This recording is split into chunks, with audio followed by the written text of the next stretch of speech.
Hello, my name's Kevin Fernando. I'm a GP partner at North Berwick Health Centre near Edinburgh and also Education Director of GPnotebook Education. Welcome to the current season of GPnotebook Podcast, a bite-sized regular chat for all of us working in primary care. Podcast will cover clinical tips and hacks as well as hot topics to help make our lives a wee bit easier, but ultimately to help improve the lives of our patients in primary care. I've been recently involved in planning a series of webcasts for healthcare professionals in the UK, which are all taking place during May 2021 as part of what we're calling Chronic Conditions Month. The webcasts, which are being run in association with GPnotebook, are designed to help all of us working in primary care with the significant challenges we've faced in diagnosing and managing chronic conditions over the past year in the midst of the COVID pandemic. Healthcare professionals in UK can register to attend all the events for free at www.chronicconditions.co.uk. So I hope you'll be interested in joining us. And to accompany these webcasts, the Chronic Conditions faculty has recorded a series of podcasts in the past few weeks in which we provide some practical advice and suggestions to help you optimize care here and now across a range of conditions. So, without further delay, please enjoy the fifth in this series of special episodes. This one features Dr. Peter Bagshaw and Dr. Steve Holmes. Hello and welcome. I'm Steve Holmes. I'm a general practitioner in the Southwest and have a respiratory and COVID interest. And I'm joined today by Peter Bagshaw, who is a general practitioner and is the Somserset Mental Health CCG lead and has written a book, An Older People's Mental Health Primer. What we're going to try to do in this podcast is discuss some of the implications of mental health that have arisen since the COVID pandemic. And this is one of the new podcasts coming out to you as an introduction to the Chronic Conditions Month 2021, which will be held throughout May. During this time, there'll be a whole string of interactive and informative webcasts designed to address the primary care challenges of not only diagnosing but also managing chronic conditions at a time when COVID-19 has thrown out the rulebook. I hope you enjoyed today's podcast and let's crack on. Peter, how's it been for you during all these changing times? Hi, Steve. Well, I have to say it's a particular pleasure to be sharing this podcast with you because, as I'm sure you remember, about a year ago, I actually came down with COVID and you were the person I turned to for advice. And you gave me very sound advice that basically said, it's going to take a very long time. This isn't flu, it's SARS or MERS. And so it's proved and then some. And that in itself has implications, doesn't it? Because a lot of people have been affected by COVID infections, but a lot of people have been affected who haven't been infected. They've been affected by what has happened during COVID.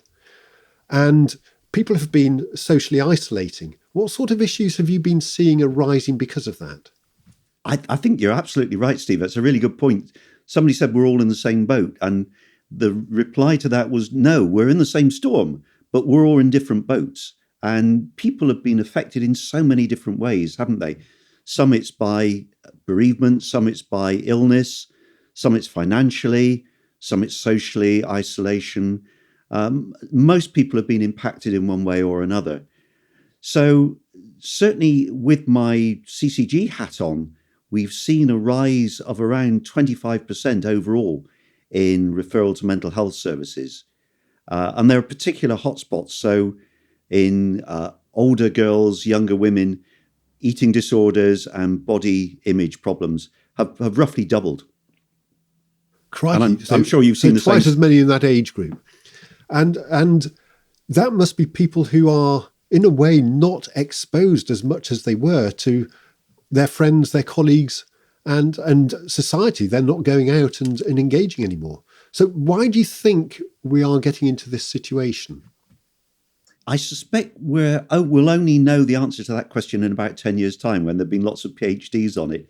Certainly the current theory is that the people who are particularly badly affected around children, it's partly about the fact that they're not seeing friends, they've lost that social support. It's partly around anxieties that they're missing out on educational opportunities. And for the group with the eating disorders, it seems to be that we see ourselves on Zoom so much that we're a lot more conscious of how we look. Thank goodness today is a podcast rather than a video cast. That's all I can say, because at least you can't see me in that sort of scenario. Well, as somebody who's got a good face for radio, I completely agree. Yes, that's the professional term for it. But being very serious, I think I saw the other day a 61% increase in domestic abuse in the United Kingdom since lockdown. A lot of people having lost jobs, having their pension funds being reduced, and as you mentioned, losing friends will have had a tremendous impact. And I think also, although people haven't been able to get to pubs and other social places for drinking, I'm not sure if you're aware, but I suspect there's probably quite a lot more increased alcohol consumption going on. Absolutely. Informally, it said we'll all emerge from this as hunks, chunks or drunks. But certainly, yes, both drug and alcohol use have gone up. Again, they think by about a third. And you mentioned domestic abuse. Now, that's obviously a tragedy for the people who are victims of domestic abuse, but also it affects other members of the family. So we've seen quite a lot of children's mental health issues as a result of them witnessing violence or abuse between other people in the household. And that's something I think that we'll be dealing with for a very long time. And have you got any tips for general practitioners, nurses, and those working in primary care on how to pick up these children? Because at the moment, they haven't been at school as much. Their teachers aren't providing the reports. They may have been in a home environment where, albeit they may have communication with iPads and other forms of technology, they probably are going to present to healthcare professionals over the next year or so with some of these symptoms. Any tips as to how we might be able to detect those people earlier? So children, a bit like older people, don't present saying, I feel anxious or I feel depressed. They tend to present with behavioural changes. So the main things to look for would be either a child who was previously fairly outgoing, who's become very shy and withdrawn, or the opposite, somebody who was previously well-behaved, who's suddenly had terrible behaviour difficulties. So either of those two things would be red flags.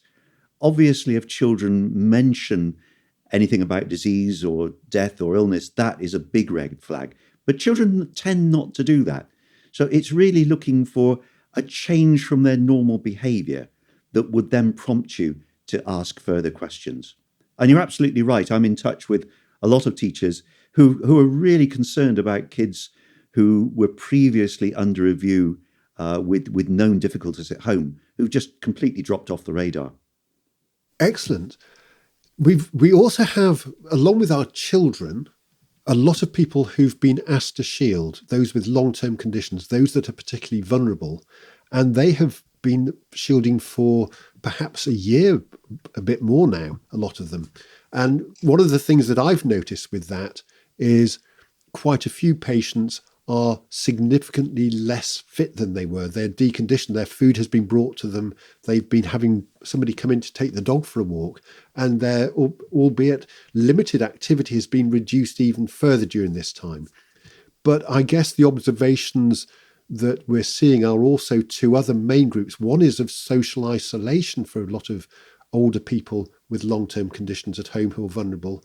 And the second is we see when we speak to people on the phone is fear of the disease itself, catching COVID, has had an impact. Can we just deal with each of those individually? So social isolation in this group? Yes, absolutely. And again, that mainly affects the elderly, doesn't it, who are at higher risk, and particularly those in nursing homes. And you're probably aware there's been this huge tragedy that people with dementia, for instance, are 10 times more likely to die from COVID if they get it. People with learning disabilities, again, are a very high-risk group. And both of these groups have often been in institutions where they're unable to see their relatives and find that very, very difficult. So I think we'll be seeing the mental health impacts of that for many years to come, probably. You mentioned lack of exercise, and we all know, don't we, how one of the main things that we can do is exercise and being out in nature. So the fact that people have had that taken away from them or severely restricted has made things extremely difficult for them. And again, I'm sure that will have long-term mental health as well as physical health impacts. Yes, and it's interesting to note that deconditioning has well proven risks of increased infection, increased likelihood of falling, increased risk of other deconditioning type issues with it, not counting the mental health issues. And if we go on to this fear of disease, we've seen a lot on the television: stay home, keep out the way, save the NHS, keep safe. We've had face masks. That's had a big impact on a lot of people who do perceive themselves as quite vulnerable. How are we going to see our way out of that in the current climate? I think you're right. And an interesting thing to mention is that I think the assumption has been that as we come out of lockdown, everybody's mental health will improve and things will gradually get back to normal. We're actually starting to see a subgroup of people who've actually felt quite comfortable isolated at home. People with social phobias, agoraphobia, that sort of thing. And they are, I think, going to really struggle as we try and claw our way back to some sort of normality. I don't know what you think. To me, it feels as though speaking to people, there's going to be a mix of people. Some people are just desperate to get back, see their family, go on their foreign holiday, get back to normal. Another group are going to take it very, very gradually. Another group, I think, will remain fearful. And this legacy we've had of the continuous daily toll of deaths is going to continue impact on them, I think, for months and possibly even years ahead. I think you're spot on there. I think that, the impact of a lot of this shielding is that people are now worried about going outside. They still are seeing cases. They know they're prone. They hear stories that the vaccine may not be quite as effective as they'd hoped, and they don't want to take that chance. And they've worked a year to keep out of the way of it. So I can see this having quite significant impacts on people moving forward. And we see that in day-to-day clinical practice when we speak to people and offer them appointments or interventions when they say, I don't think it's needed. And we're also seeing it in people presenting late with medical conditions because they didn't want to risk anything by going to the hospital because they'd heard quite a few people had caught it within that environment. So I think we have quite a big legacy to try to manage as we move forward. I mentioned hospitals briefly there, and you mentioned carers in residential care. And I just wondered whether it's worthwhile talking about a lot of our colleagues who work in the health service and our colleagues in local nursing home and residential home care, and those carers who've been really working hard during this COVID outbreak. And I think particularly about local residential homes where sometimes an infection has got in and the impact that has had on the mental health of those carers who have worked for years with friends that they've been caring for in these homes and suddenly find that the infection that has gone round that home has caused a lot of their friends that they're caring for to have died. Are you seeing much of that at the moment? Definitely, as I'm sure you are. And again, there's a huge heterogeneity in the way that people are finding problems. So, as you say, there's the complex bereavement made worse because we're not able to hold funerals and mark that person's passing. So we're not able to start the usual process of grieving. There's the guilt that people feel because they've not been able to protect the people that they're looking after, and the really difficult situation that presents. And I'm sure, as you have, I've also seen people who've been put in a very difficult position. A lot of care workers who, as we know, are not well paid, who are sometimes having to choose between themselves either having relatives, a husband or wife who is clinically vulnerable, and where they're fearful of having taken that virus home to the person they love, weighed against the loss of income if they take time off work. And I've seen some very, very distressed people in surgery, as I'm sure you have, who are trying to tackle these difficult ethical dilemmas. I think you're right. And I think the other thing that we're seeing quite a lot of is those seeing acute COVID worry about taking infections home. and those in intensive care who are making very difficult decisions about how to intervene with a lot of these people are feeling very tired at the moment. So we have a duty to look after our own, if you like, those of us who are involved in the caring professions at this difficult time. They are still very needy as we move through. Absolutely. And as carers, I've got relatives who work in intensive care units, and they've been finding it incredibly difficult that whereas they might see, say, 10% of the people coming into them not making it out, with COVID, they were seeing perhaps 60, 70, 80% of people dying. And it takes a huge toll, doesn't it? And we know in primary care, we've completely changed the way we work. And we're now being asked to get back to normal on top of doing all the COVID-related work as well. So I think we've got a very exhausted and stressed workforce. If I paraphrase a local intensivist that I was talking to, he said, "I'm feeling shattered. I'm up a lot of nights giving advice to my clinician colleagues on intensive care. I've been doing that for several months. I've been working hard. And now I'm getting emails saying, we're going to have a lot of anaesthetic work to get through when we get back to operating. I hope you're all getting ready and itching to get going." And he's just thinking, I need a break from this. Absolutely. We will have a lot of people in that sort of situation.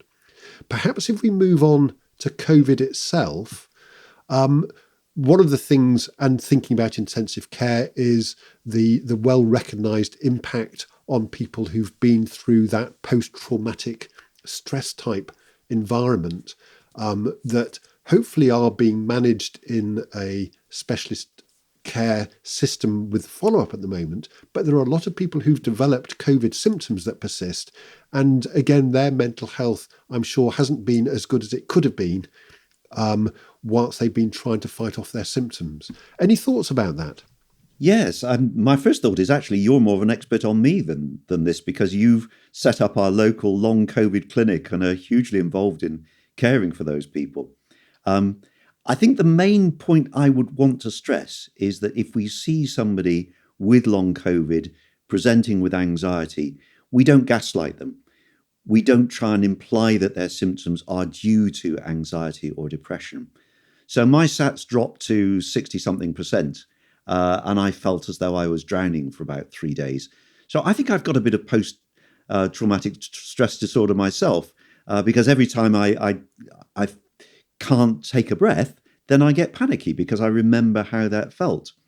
But I think if somebody suggested to me that my ongoing long COVID symptoms are psychosomatic, I would just point them to my echocardiogram that shows that actually I've got a reduced ejection fraction and SATs that remain low.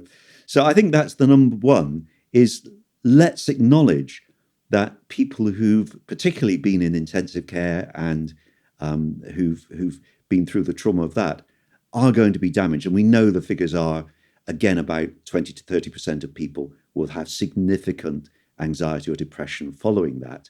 But let's not try and suggest that their symptoms are due to that. We need to somehow offer support without suggesting that. I don't know. Does that make sense, Steve?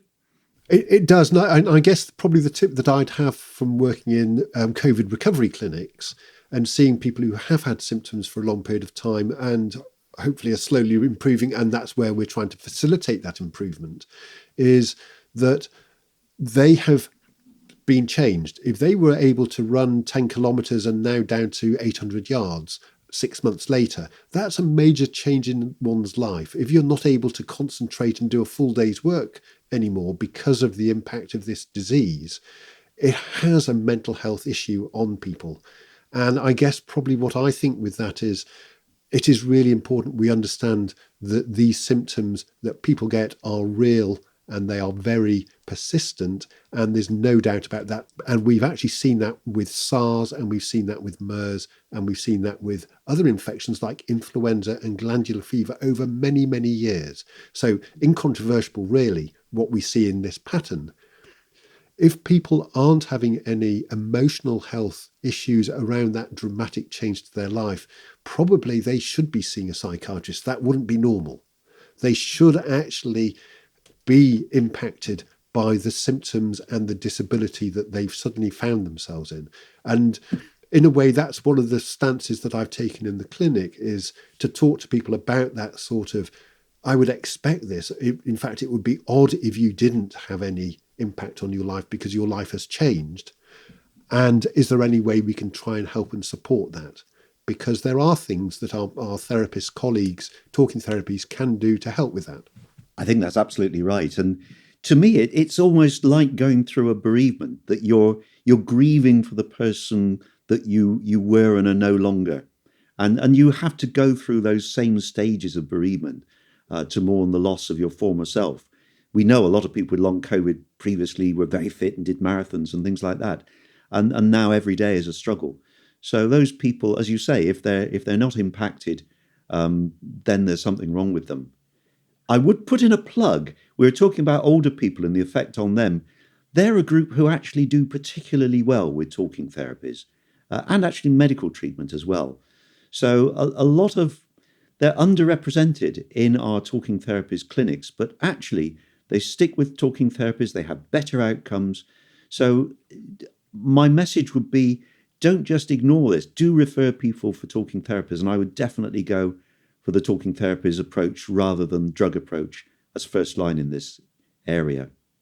I'd thoroughly agree with you. And I think having good support from talking therapies and psychological therapies is absolutely vital as we move forward in this. I think they are finding they've got a lot of work on at the moment, and they will be a vital support in helping people to move forwards. But there are also a variety of techniques that are being used online for some of our colleagues and patients at the moment to help to support that. Can I give a plug to our own Somserset Emotional Wellbeing podcast that tries to look at that and is a resource that's freely available. We've got people as far afield as New Zealand and Australia who listen in, so it's not just Somerset residents. So if you want to give that a try, we cover a number of different things, including grief and bereavement and things that we can do to support our emotional well-being. And Peter, have you by any small chance been involved in this podcast? Funny you should mention that, Steve. Yeah, absolutely. I co-host it with Andrew. I'm afraid the revenue I get from it is the same as the one I get from the previous plug of the Older People's Mental Health Primer.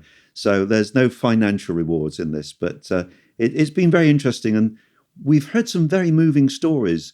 And I think what's inspired me is hearing people not necessarily who've been damaged by COVID, but have been through really difficult life events and have learnt ways of coming through them, changed, but stronger.